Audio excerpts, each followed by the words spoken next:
Bonjour à tous et bienvenue sur le podcast Santé Équilibre. Chaque semaine avec ce podcast, je vous donne des outils, des conseils, des astuces et aussi de l'énergie pour améliorer votre santé et aller vers un corps sain et un esprit serein. Je suis Martine Bosque, ostéopathe, praticienne de médecine chinoise, auteure et coach santé bien-être. Vous pouvez me retrouver sur mon site internet www.equilibrenco.com. Alors mettez-vous à votre aise, installez-vous confortablement et c'est parti pour l'épisode du jour.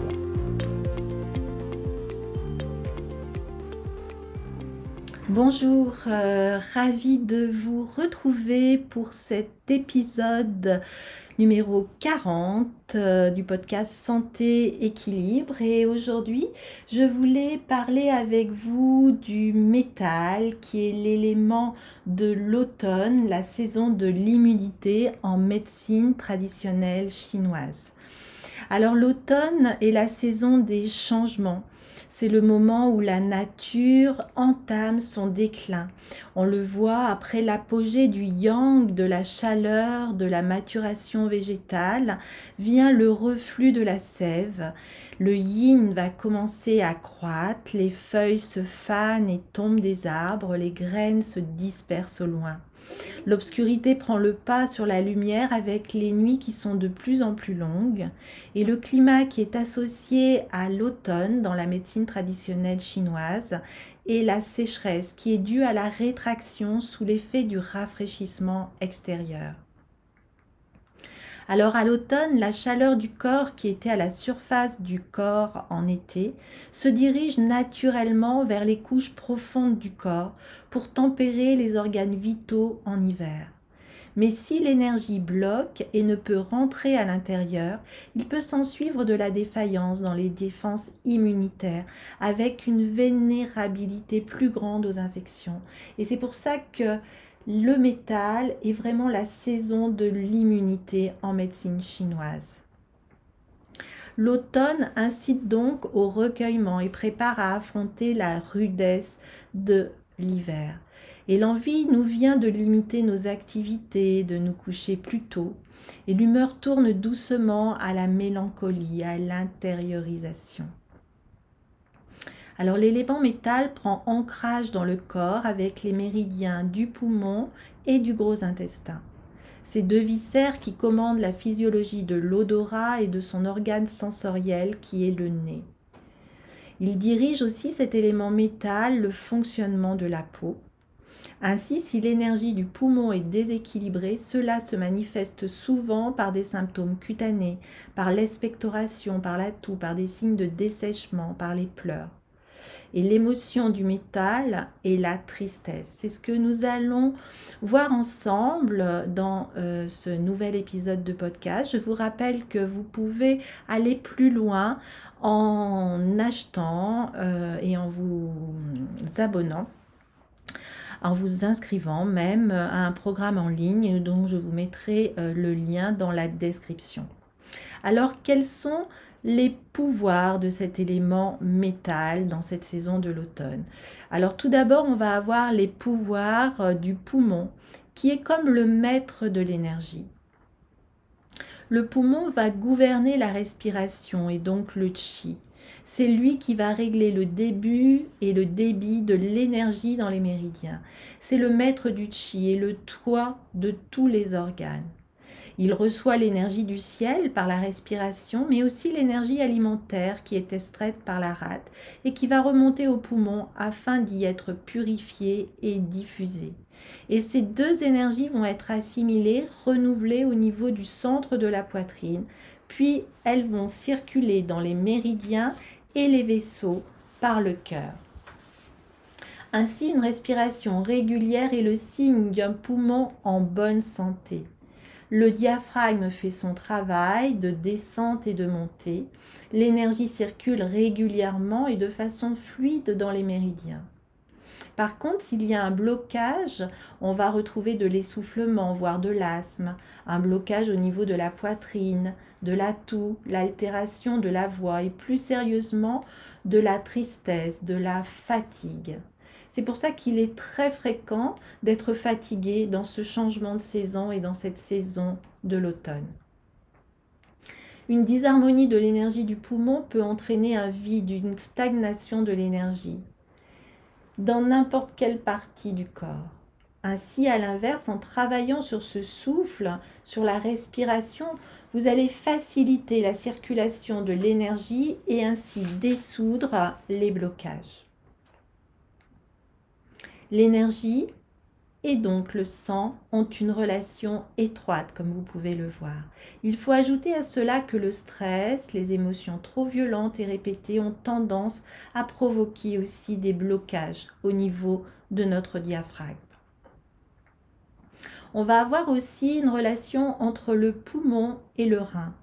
Le poumon qui va contrôler par son action la descente du chi et des liquides organiques vers le bas, où le rein va les purifier pour ensuite les faire remonter vers le poumon qui lui va les diffuser.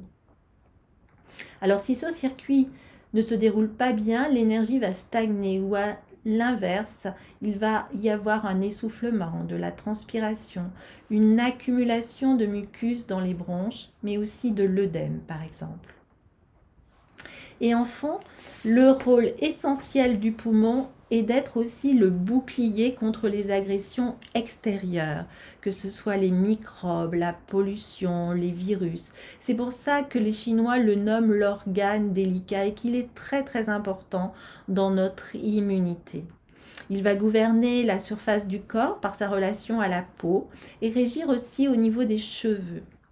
Il va augmenter la vigueur du chi du poumon et donc agir sur la peau et les cheveux. Alors s'il y a un blocage, on va par exemple avoir des problèmes de peau sèche, de desquamation avec l'eczéma, le psoriasis, peut-être une sensibilité aux agressions externes et microbiennes avec la diminution de notre système immunitaire. On va avoir des grippes, des infections, des maladies ORL, comme le rhume, la rhinite, les écoulements nasales, mais aussi la perte de l'odorat, des problèmes de voix, car le poumon s'ouvre au nez et à la gorge. Alors nous avons vu qu'il y avait 2 méridiens dans cette saison métal de l'automne. Et après avoir vu le poumon, on va voir maintenant la fonction du gros intestin. C'est-à-dire que le poumon travaille en binôme avec le gros intestin. Et le gros intestin a pour rôle, lui, d'éliminer les déchets de l'organisme avec la réabsorption active de l'eau et la déshydratation de nos matières fécales. Et là, si l'énergie du gros intestin est diminuée, on va alors constater une paresse intestinale qui va aboutir à de la constipation. Le gros intestin va réagir aussi au stress et aux émotions. Il a un grand rôle dans l'élimination des toxines du corps. C'est pour ça que l'on dit soigner son côlon, c'est aussi soigner son esprit, car il réalise la séparation du pur et de l'impur. Et on sait maintenant que le ventre a aussi un rôle important avec le cerveau. L'intestin a de ce fait aussi la même forme de circonvolution que le cerveau. Et tripe, T-R-I-P-E-S, est l'anagramme de l'esprit. Alors, voyons maintenant le méridien du poumon. Il est situé au niveau des 2 membres supérieurs. Et il va commencer au niveau de la 2e côte, passant par le mamelon. Il va descendre sur la face antéro-externe du bras et de l'avant-bras pour se terminer au niveau de l'angle externe de l'ongle du pouce. Il est composé de 11 points, dont le 11e point se trouve à l'extrémité du pouce. Et il va concerner la poitrine, le cou, les cordes vocales, la voix, le pharynx, la tête, les cheveux, le nez, les sinus, mais aussi l'épaule, le bras, l'avant-bras, le pouce, la peau et le côlon. Son trajet explique ainsi qu'on peut avoir de l'asthme, des bronchites, des douleurs de l'épaule et du pouce. Et son maximum d'énergie va être entre 3 et 5 heures. Donc c'est le moment où il devra être tonifié, en sachant que c'est des heures solaires. Voyons maintenant le méridien du gros intestin, qui lui a son maximum d'énergie entre 5 et 7 heures du matin. Il va commencer au niveau de l'angle externe de l'index. Il va remonter sur la face postéro-externe de l'avant-bras du bras, passer au niveau de l'épaule, du cou, et se terminer à la racine du nez par le point 20 gros intestin. Il concerne ainsi l'index, l'avant-bras, le bras, l'épaule, le cou, la mâchoire supérieure, le nez, le thorax, le poumon, le côlon, la peau.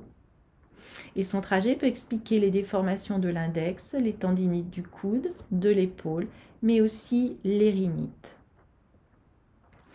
Voyons maintenant quelles sont les émotions de cette saison de l'automne et de cet élément métal. L'émotion est liée à la tristesse. Et cette émotion va représenter l'intériorisation qui permet d'accueillir le nouveau et de l'amener au fond de nous. C'est aussi le jugement réservé, l'attitude rigoureuse avec le sens du devoir, du sacrifice et du courage. Si l'énergie du poumon est faible, le sujet est fatigué, on l'a vu, trop intériorisé. Il juge sévèrement, il est triste, mélancolique, avec une nostalgie du passé, un désenchantement, voire même du pessimisme. Par contre, si le chi et l'énergie du poumon est en excès, cela va provoquer une oppression, une sensation d'enfermement, de séparation, la sensation d'être incompris, de ne pas avoir de place. Et si le chi du poumon est équilibré, alors le sujet est réfléchi, il juge et contrôle à bon escient son humeur, qui est stable, et son tempérament énergique. Nous sommes donc plus aptes à relâcher et à accepter l'énergie de la vitalité. Ainsi, quand le chagrin et la tristesse nous submergent, nous avons du mal à lâcher prise. Nous nous figeons et nous accrochons à quelque chose que nous ne pouvons pas posséder. L'harmonisation nous aide à relâcher notre prise sur l'ancien et donc à recevoir le nouveau. Alors maintenant, je veux vous parler des maladies que l'on peut retrouver dans cette saison de l'automne, avec les maladies qu'on appelle par excès du poumon, qui vont être par exemple la sinusite, mais aussi l'otite, la bronchite, les problèmes de peau comme l'acné, des caries, les périarthrites de l'épaule, les douleurs du coude, l'angine de poitrine, mais aussi la constipation et la colite. Et par contre, de l'autre côté, on peut avoir les maladies par insuffisance de cette énergie du poumon, comme des insomnies, de la dépression, du pessimisme, de l'obsession, mais aussi de l'angine, des rhinopharyngites, du rhume, de la grippe, la pharyngite, la laryngite, les problèmes de peau comme l'eczéma et le psoriasis, de la constipation mais à l'état chronique, et aussi les rhumatismes déformants ou les névrites. Voilà, j'espère qu'avec ces renseignements, vous arriverez à mieux comprendre comment la médecine chinoise permet de travailler sur cette énergie qui circule dans le corps. Et donc là, pendant cette saison de l'automne, sur les méridiens des poumons et des gros intestins. Je vous rappelle que vous pouvez aller plus loin pour être bien avec votre élément métal dans cette saison de l'automne, au changement de saison, avec le programme Mieux-être à l'automne et dans son élément métal, où je vous donne des conseils sur la diététique du métal, qu'est-ce qu'il faut manger, quelles sont les plantes qui contribuent aux poumons et à l'énergie du gros intestin, ainsi que les huiles essentielles que vous pouvez prendre pendant cette saison pour améliorer votre immunité, vos défenses immunitaires, des huiles anti-stress, anti-fatigue aussi, ainsi que des conseils sur les fleurs de Bach, mais aussi de la pratique avec des massages, avec des mouvements de Qigong et aussi avec de la méditation pour être le plus possible en correspondance avec cette saison de l'automne. Voilà, n'hésitez pas à me contacter si vous avez envie d'avoir d'autres renseignements et de vous inscrire au programme. Je vous mets le lien dans la description et je vous retrouve très très vite pour un nouvel épisode de podcast Santé Équilibre. Je vous souhaite un bel automne, prenez bien soin de vous et de votre immunité. Je vous dis à très très bientôt. Bye bye.